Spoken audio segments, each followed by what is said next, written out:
Torej, kaj narediti, če vas boli pogosto v križu?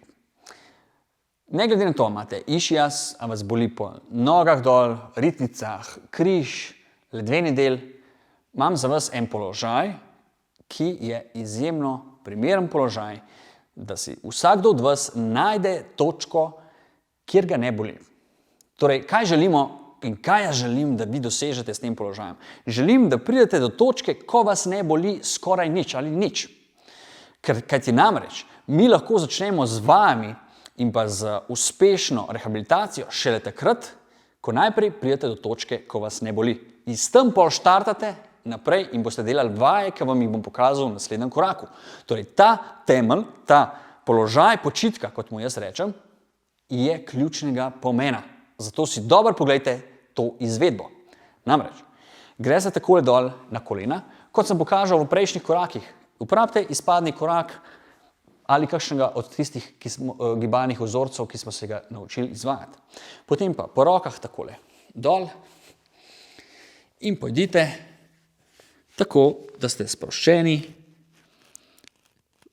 ne čelo, pač pa najvišji del glave je tisti, ki počiva lepo na pesteh.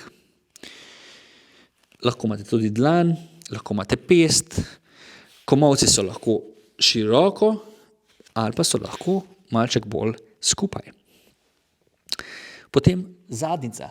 Zadnjica ni preveč nazaj. To ni položaj otroka. Prav tako ni zelo močno naprej. Položaj morate najti, kjer ste lahko sproščeni, ampak so hkrati stegna približno pravokotno na tla. In tako v tem položaju počivate.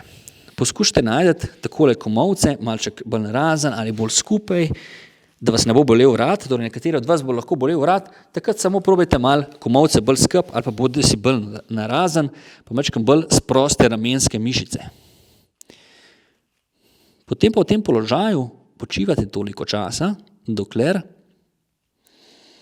ne začutite, da ste občutno zmanjšali bolečine. Ta položaj mora biti umirjen, v tem položaju ne sme biti nobenih mišičnih tenzij. Torej, v tem položaju ne sme prihajati do nobenih napetosti, do nobenih zakrčevanj mišic.